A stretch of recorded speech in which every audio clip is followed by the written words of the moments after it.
Bismillahirrahmanirrahim. Ila hadratil Mustafa Muhammad sallallahu alaihi wasallam. Al-Fatihah.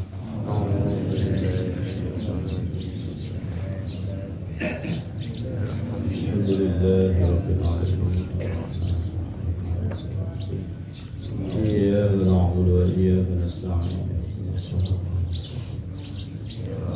ladzina an'amta 'alaihim ثم إلى آله وأزواجه وذريته وسائر الصحابة والقرابة وتابعين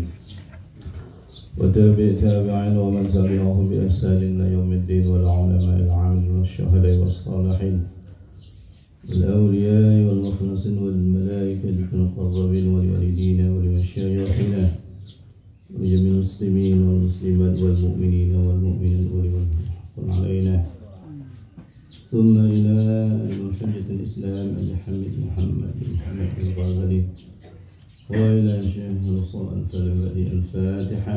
أعوذ بالله من الشيطان الرجيم. بسم الله الرحمن الرحيم. الحمد لله رب العالمين الرحمن الرحيم مالك يوم الدين. إياك نعبد وإياك نستعين. الصراط المستقيم صراط الذين أنعمت عليهم غير المغضوب عليهم ولا الضالين. بسم الله الرحمن الرحيم. الحمد لله رب العالمين نحمده ونستعينه ونستغفره ونعوذ بالله من شرور أنفسنا ومن سيئات أعمالنا من يهد الله فلا مضل له ومن يضلل فلا هادي له. اللهم صل وسلم على سيدنا محمد الفاتح لما أغلق والخاتم لما سبق ناصر الحق بالحق والهادي إلى صراطك المستقيم وعلى آله وصحبه حق قدره ومقداره العظيم. قال سبحانك لا علم لنا إلا ما علمتنا إنك أنت العليم الحكيم. رب اشرح لي صدري ويسر لي أمري واحلل عقدة من لساني يفقهوا قولي. رب يسر ولا تعسر، رب تمم بالخير، يا فتاح يا عليم افتح قلوبنا بابك يا كريم. قال المصنف رحمه الله تعالى وأدام نفعنا به في الدارين. ولا حول ولا قوة إلا بالله العلي العظيم. ولا حول ولا قوة إلا بالله العلي العظيم. ولا حول ولا قوة إلا بالله العلي العظيم. أما بعد. وأما المحتاج مهمة. Sambungan kita menggunakan. وأما المحتاج مهمة فكالمريض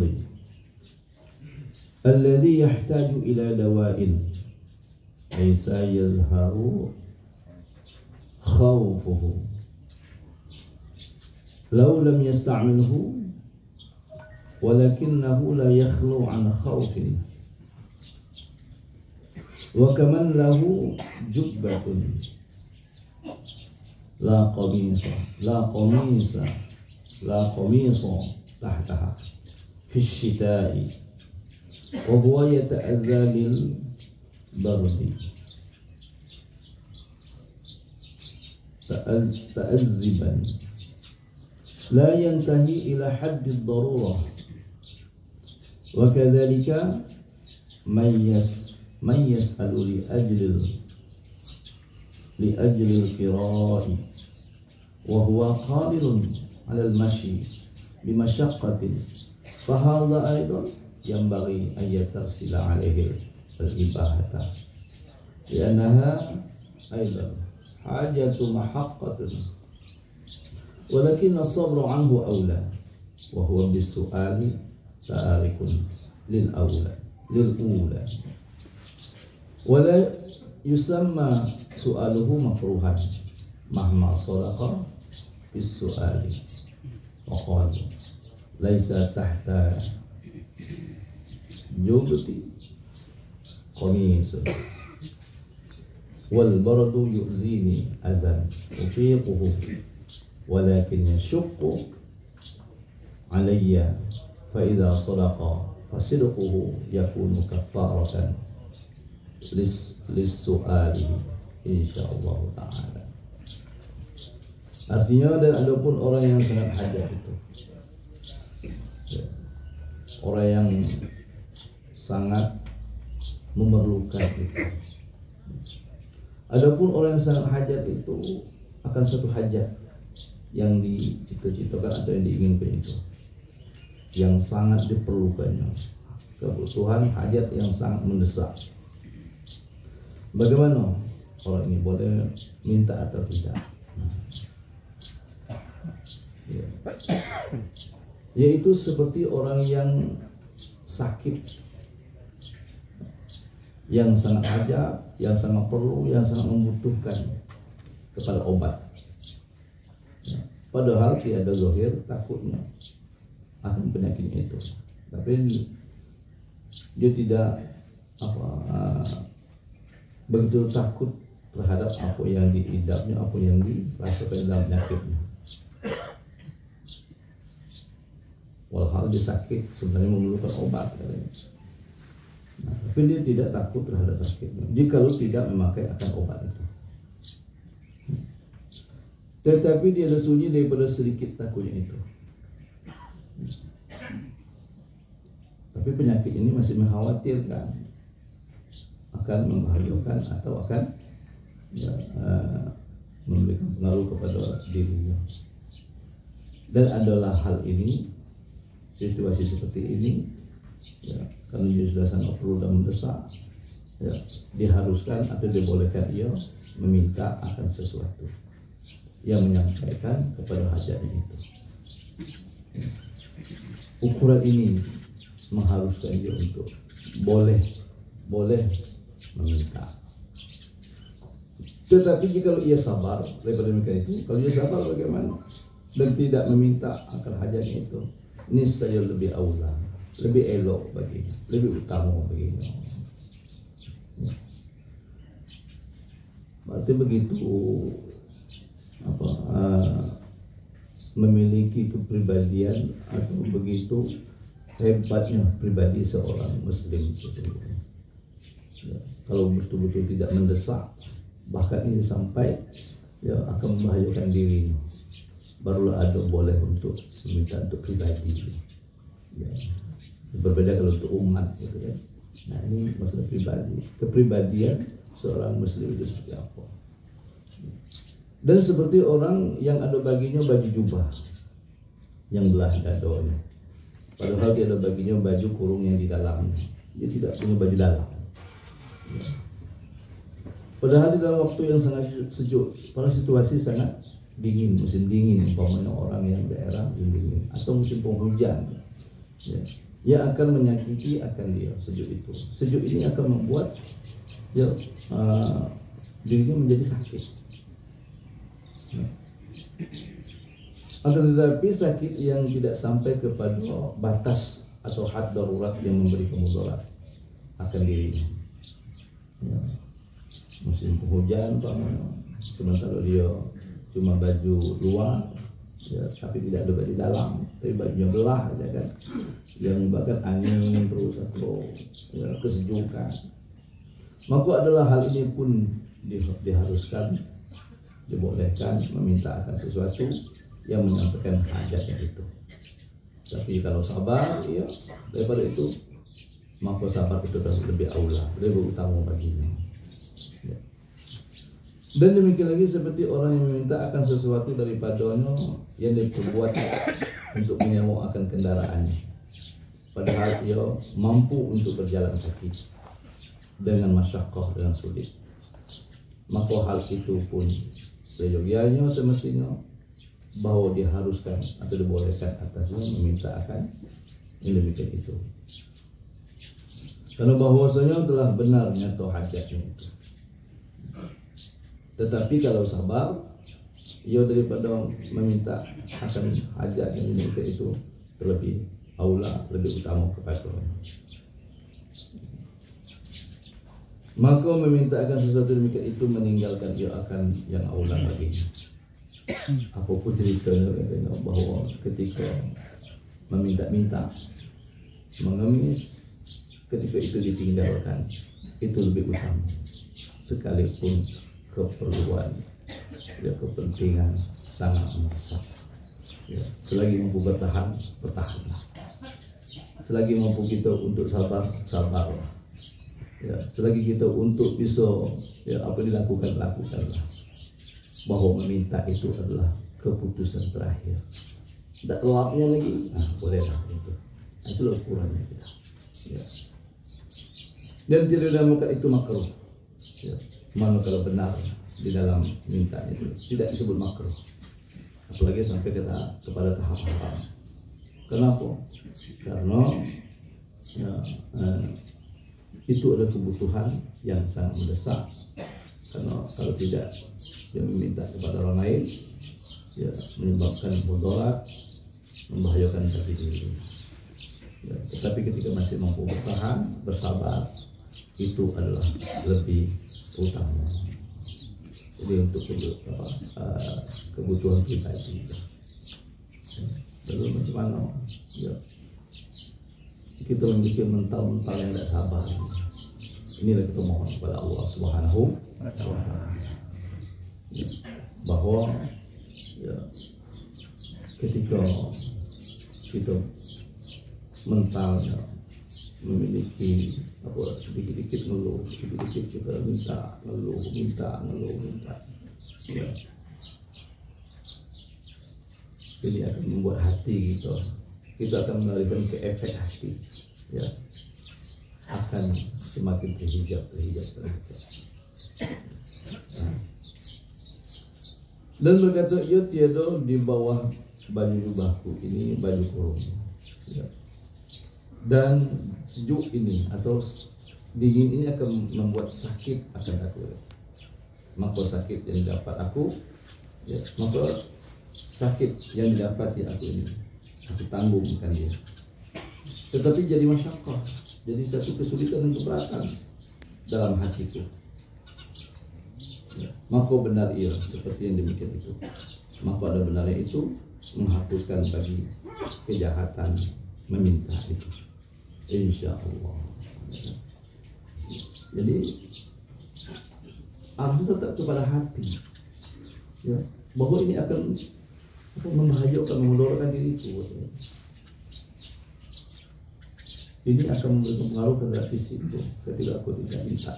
Dia sudah benar, tapi ketika ya, dia meminta karena ini memang benar akan membahayakan dirinya. Benar itulah yang akan menghapuskan kesalahan yang nanti. Ya. Ini ya, adab ataupun keadaan orang yang meminta itu. Ya. Untuk pribadi, untuk diri. Ya. Tapi sampai ke tahapan yang membahayakan dirinya, ya, memberikan mudarat pada dirinya. Ya. Maka meminta itu ya, tidak masalah atau dibolehkan, ya, tidak sampai ke tahap makruh. Ya. Ya beginilah kalau kita lihat keadaan orang-orang sufi itu. Tapi untuk mencapai mental-mental seperti itu ya kita butuh latihan terus, ya menjaga terus supaya diri kita ini betul-betul kokoh. Karena suatu ketika kita dihadapkan senang, suatu ketika kita dihadapkan sulit, suatu ketika kita dihadapkan sehat, suatu ketika kita dihadapkan sakit. Ada kalanya lapang, ada kalanya sempit. Ya, tapi saat itulah hati kita memang betul-betul diuji nanti. Apakah ngaduin ke makhluk atau mengadunya kepada Allah Subhanahu wa Ta'ala. Ya. Pada akhirnya nanti ya tetap masalah hati dan tauhid yang akan menjadi benteng bagi hati kita. Ya.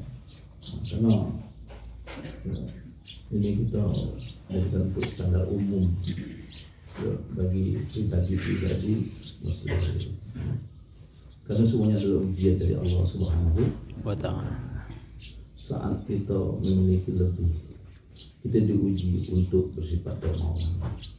Saat kita diberi kekurangan dan apa-apa, kita diuji dengan kesabaran.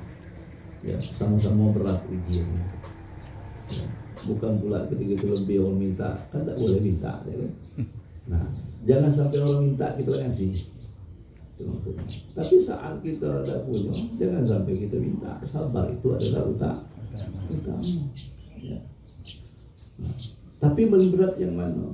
Ketika kita diberi ujian ke lapangan, itu yang paling berat. Ya, itu yang paling berat. Ya, ketika diberi ujian ke lapangan, ya, kita harus disuruh untuk sangat dermawan, kasih sayang kepada sesama kita. Ya. Ini yang paling berat. Ya. Kenapa? Terkadang kita tidak nak dipinta baru dibagi. Ya. Dipinta pun tidak mau nggak. Itu beratnya. Ya, karena masih banyak orang yang bersabar menahan hati. Ya, bela aku, apa tidak punya apa-apa. Bela aku seperti ini. Aku tetap ya, sabar dalam menjalani. Masih banyak. Ya. Nah. Tapi inilah ya, adab ya, ataupun ketika kita dihadapkan dengan tidak memiliki apa-apa. Ya, selagi mampu bertahan, bertahanlah. Ya, selagi mampu bersabar, mampu bersabar. Ya. Ini ya beginilah kita melihat kepada apalagi kepada para ulama. Ya, tidak usah kalian minta dikasih pun kadang dia menolak. Ada itu ulama itu.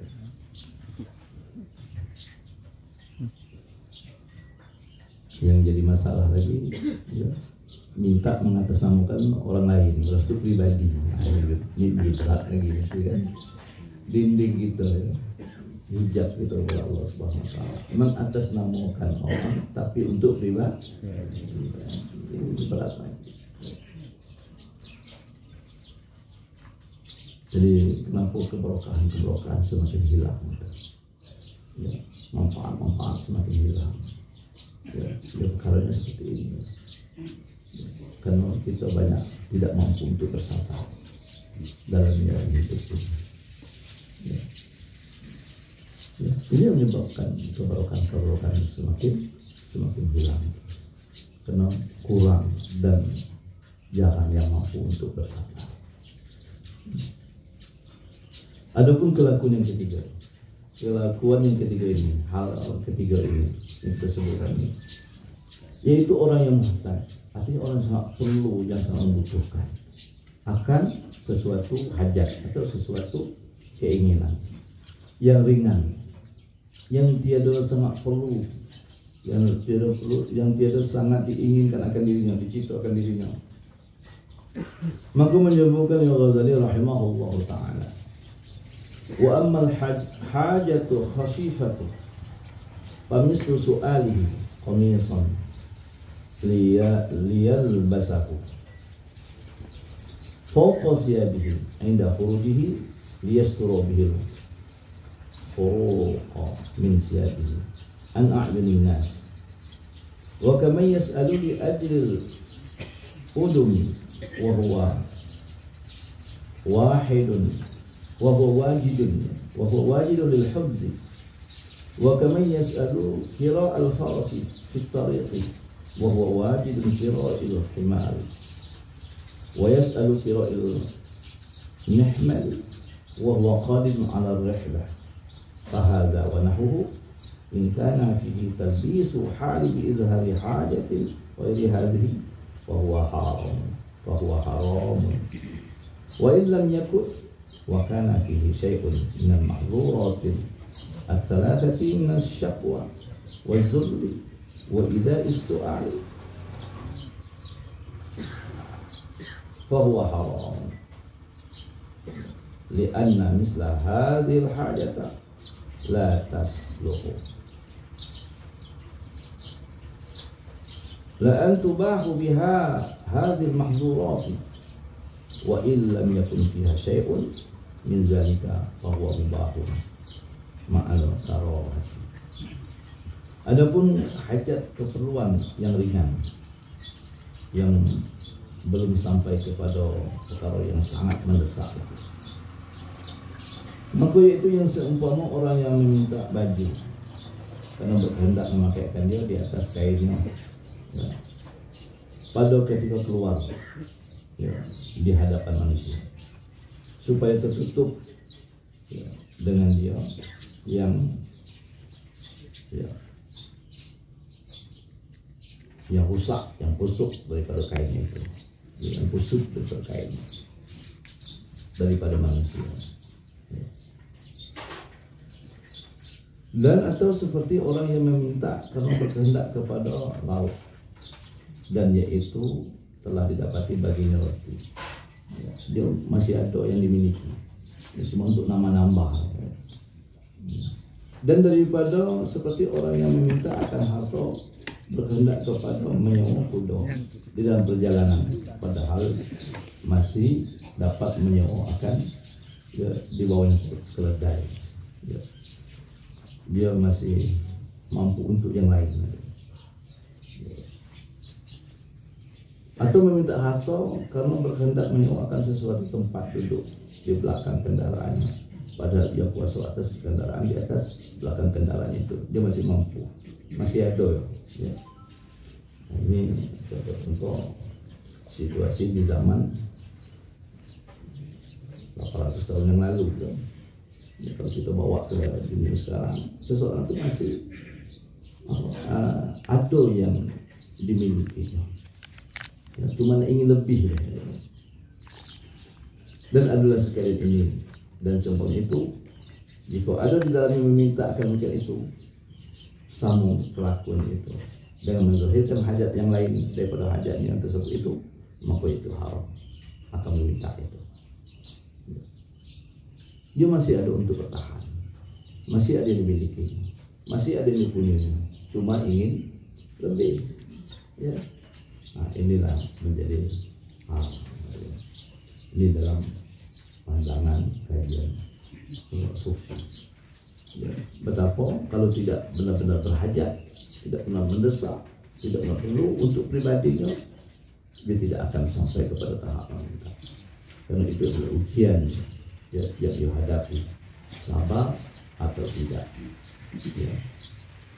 Maka tetap yang menjadi modal hidup ini adalah kesabaran, ya, dalam segala hal, dalam segala keadaan, dalam segala situasi, dalam segala kondisinya. Sabar adalah menjadi benteng dalam kehidupan kita. Karena apa? Karena ketidaksabaran yang kuat, yang kokoh yang kita miliki, inilah yang menyebabkan kita ini terjatuh, terjebak, terpeleset, ya, ke dalam perkara yang diharamkan. Ya, ketika Allah menyatakan wasta'inu bis-sabr, jadikanlah minta pertolongan kamu dengan kesabaran, ya, dalam menjalani hidup, wassalah dan sholat, ya. Buat benteng dalam hati kita dengan kesabaran, dan selalulah komunikasi dengan Allah Subhanahu wa ta'ala. Wa innaha lakabiratun, tetapi itu bukannya gampang, berat, ya, untuk sabar dan selalu komunikasi dengan Allah Subhanahu wa ta'ala. Illa ma'al-khashiyin, melainkan kepada orang hatinya yang tenang, hatinya damai, hatinya yang khusyuk, baru bisa dijadikan sabar dan selalu komunikasi dengan Allah, ya, yang akan menjadi benteng dalam kehidupan kita. Ini yang harus kita tanamkan. Kalau agar hati kita tetap, ya, terpelihara, terjaga, dan tidak mencapai kehormatan dihujat oleh Allah. Inilah sekali lagi disebutkan yang dicontohkan oleh para guru-guru kita, para ulama-ulama kita dalam, ya, menjalani kehidupan pribadi dan kehidupan sehari-hari. Begitu juga dia menjalani kehidupan umat. Dan inilah rahasia kenapa mereka tidak mau mengutarakan, menyampaikan hajat yang betulnya kepada Allah. Karena dia takut dipercaya dan kasih Allah Subhanahu wa Ta'ala. Dalam bahasa ini seperti apa? Masa begini dia tidak sabar gitu. Masa perkara itu tidak sabar. Itulah yang seakan dia terlalu terjadi. Jadi Allah komunikasi dengan Allah Subhanahu wa Ta'ala. Mudah-mudahan ini bisa kita paham dan bisa kita jalani. Maka tiada baginya seperti yang demikian itu. Dan ada di dalam yang meminta itu sesuatu yang tiga perkara. Yang ditakuti akan dia, yaitu mengajukan ia hajatnya kepada seseorang, atau menghinakan akan dirinya karena meminta.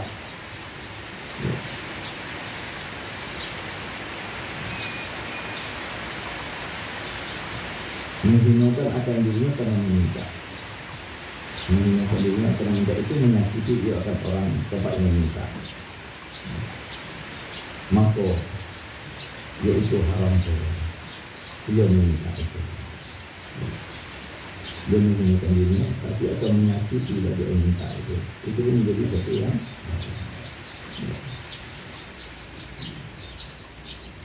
karena bahwa soalnya seumpama hajat yang seperti ini tidak patut, tidak pantas dia bagi mengharuskan atau untuk meluluskan, membolehkan yang dia akan juga perkara yang dipatuhi akan itu.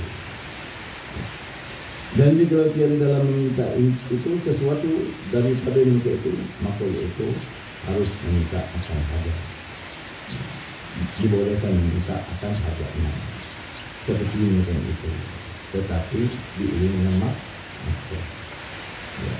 Ketika kita minta, membuat orang yang diminta itu menjadi sakit atau tidak, dia memberikan dengan ikhlas atau tidak, dengan senang atau tidak, dengan lapang atau tidak. Tetapi ketika itu membuat dia menjadi situasi hati tidak baik, pun tidak dibolehkan dia harus. Nah inilah yang harus kita perhatikan, pahami. Ketika situasinya dalam ketika situasi dirinya keadaan dia lagi tidak punya. Mudah-mudahan Allah berikan kesabaran kepada kita. Allah luaskan rezeki kita. Sehingga kita tidak sampai kepada orang yang meminta-minta. Dan yang lebih parah lagi, jangan dijadikan hati kita ini yang mudah-mudah. Sudahlah memiliki kemampuan, memiliki rezeki, tapi masih minta-minta di dalam Allah. Kenapa? Karena akan mempengaruhi kepada hati kita.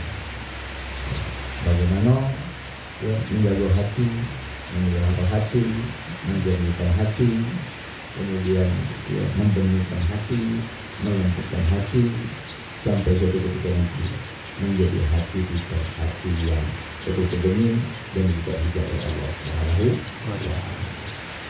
Karena ini memang masalah kehidupan, masalah kehidupan. Saat kita susah, saat kita tidak punya, maka kita dituntut untuk bersama.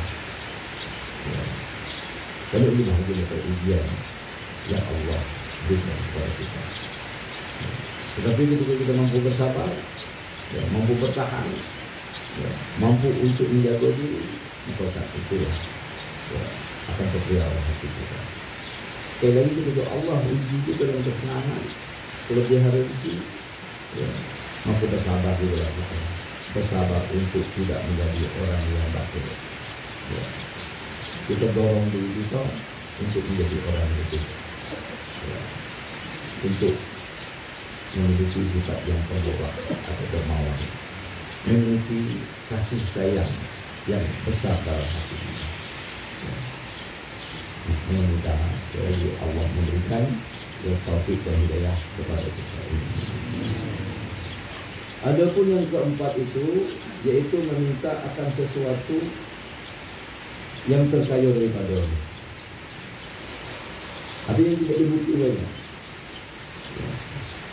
Dan yaitu menyebutkan Imam Ghazali rahimahullah ta'ala yang kata wa ammal mustarni fahuwa alladhi yatlubu syai'an wa 'indahu misluhu aw mislahu fasu'aluhu haram syar'an. Artinya adapun sesuatu yang terkaya daripada itu, dia sudah cukup, dia sudah punya sesuatu yang tidak dibutuhkan diperlukannya, maka yaitu orang yang meminta akan sesuatu dan ada padanya itu seumpamanya beberapa banyak atau lebih padanya, atau seumpamanya dia lebih dari itu, dia minta tetapi dia tidak memiliki, maka adalah permintaan akan itu menjadi haram yang mutlak atau yang betul. Jadi tiada berdasarkan ulama sufi padanya dalam mensikapi hati orang yang memiliki lebih, orang yang punya punya cukup lah, aku minta punya dia tidak dibutuhkan, maka ulama sufi, ulama tasawuf dia menetapkan ini yang sangat dicegah dan menjadi haram bagi dirinya. Wallahu a'lam. Ini nampak keadaan di situasi orang meminta. Ya, ada kalanya boleh, ada kalanya makruh, ada kalanya haram. Kalau kita tengok dalam kehidupan kita saat ini seperti apa? Ya, di zaman kita ini, ya, situasi seperti ini, ya, tetap keadaan seperti itu tetap ada, tapi kebanyakan di akhir atau pada masa kita ini Allah berbicara kita. Tidak ada yang namanya kita dengar orang mati kelaparan, itu sangat jarang. Yang ada mati kekenyangan. Kalau seperti kita ini bajunya nekok, kadang ada orang. Ya. Baju sidang lain, sore lain, malam lain, kan? Ya, baju tidur lain, baju pegawai lain, kan? Nah, semakin banyak. Kalau dulu nekok ini kok, pada situasi zaman itu keadaan, ya. Memang kita sesuatu juga. Tapi di zaman sekarang ini bagaimana? Ya, keadaan. Ya, itu zaman yang lebih fasilitas Allah berikan. Cuma mental atau hati yang kurang atau yang rendah yang kita hadapi pada zaman sekarang. Nah, pada akhirnya kita akan sulit ya, menjadi orang dekat kepada Allah Subhanahu wa Ta'ala. Itu akan menjadikan bagaimana ini kita kembali kepada Allah. Dan di kita ini nanti sesudah bab ini baru akan dibahas tentang tauhid dan tawakal. Ketika kita melihat bagaimana menghadapi kehidupan ini, baru dia akan menekankan bagaimana tauhid dan tawakal. Jadi ketika dalam menjalani hidup dengan tidak sabar, inilah yang membuat kita semakin jauh dan semakin jauh dari Allah Subhanahu wa Ta'ala. Jauh ini seperti apa? Jauh secara maknawi. Sejatinya Allah tidak berjarak, Allah sangat dekat, maka dia lebih dekat daripada orang yang jauh itu. Tapi secara maknawi ini kita jauh dari Allah. Kenapa? Hati yang tertutup, hati yang terhijab, hati yang keras, hati yang hitam, ya. Hati yang hitam gelap, sehingga kita tidak nampak cahaya-cahaya kebenaran. Ya. Apalagi sampai hati yang mati, ya. Yang membuat tidak mampu untuk melihat kebenaran yang sudah mati. Masih berharap kita diberikan kesabaran, kita diberikan kekuatan untuk dapat menjalani hidup ini semata-mata bergantung kepada Allah Subhanahu wa Ta'ala. Semata-mata kita mengharap Allah Subhanahu wa Ta'ala. Semata-mata kita cuma meminta pertolongan kepada Allah Subhanahu wa Ta'ala. Kita akan membenteng hati kita, ya, jangan sampai ada ruang atau celah sehingga dia melihat kepada makhluk ini. Itu hanya kepada Allah Subhanahu wa Ta'ala. Begitu juga kita ketika dilebihkan oleh Allah, hati kita tetap cuma mencari ridha Allah Subhanahu wa Ta'ala. Tidak harta atau itu menjadi dinding atau hijab, ya, juga dengan Allah Subhanahu Wa Taala. Bahkan itu kita benar-benar memberikan fasilitas untuk semakin mendekatkan diri kepada Allah Subhanahu Wa Taala. Faslun fi bayani miqdaril ghanil mahrum lisu'ali wallahu Subhanahu Wa Taala. Kita masuk ya, itu sekarang kita bicara rajab gitu ya. Kita hari ini hari Jumat ya, setengah daripada pendapat hari kedua ya, hari Kamis hari bulan tanggal 1 Rajab. Sekarang Jumat hari kedua bulan Rajab, masih dari awal ya. Dalam hitung kalender ada itu hari Rabu dan Sabtu ya. Tapi fatwa ulama itu ya, itu adalah hari Kamis ya. Dan pulang lagi ke Rabu Kamis sehingga kita tahu masuk berapa ya. Ini masalah jamnya ya, masalah jamnya keyakinan masing-masing. Rajab ya, adalah ya, satu bulan di antara 4 bulan diharamkan oleh Allah Subhanahu Wa Taala. Ya. Ada 3 yang berturut-turut, 1 yang terpisah. Zulqa'dah, Zulhijjah, Muharram. Itu bulan yang berturut-turut. 1 yang terpisah ada 2 Rajab. 2 Rajab ini ya, adalah termasuk yang diharamkan yang ditunggu-tunggu oleh orang-orang ini mendekatkan diri kepada Allah Subhanahu Wa Taala. Karena begitu banyak keutamaan dan ya, kelebihan Rajab. Kami bulan diharamkan. Apa yang kita lakukan dengan kebaikan bulan Rajab ini, maka akan dilipat ganda daripada bulan-bulan yang lain. Dia lebih dispesialkan oleh Allah Subhanahu daripada bulan-bulan yang lain. Sehingga para ulama, orang soleh, dia akan memanfaatkan fasilitas Rajab ini. Dia akan memaksimalkan fasilitas Rajab ini untuk melakukan mendekatkan diri kepada Allah Subhanahu Wa Taala. Apapun ibadah amal yang dilakukan, ketika kita mampu berbuat, beramal, maka buat. Ketika kita mampu untuk melakukan, lakukan. Kesempatan dia ada. Kenapa? Di samping dia akan memberikan kebaikan-kebaikan, dia akan menghapuskan dosa yang berkali-kali lipat pula. Menghapuskan dosa berkali-kali lipat. Dia Rajab. Sehingga ada istilah dalam kajian ulama ini, ada disebut dengan atau Rajab ini, para wali-wali Rajab. Karena di sini penyembelihan kepada hati. Ya. Jadi di kalangan orang suci, kalau Rajab ini mereka sudah halwat, banyak sudah halwat.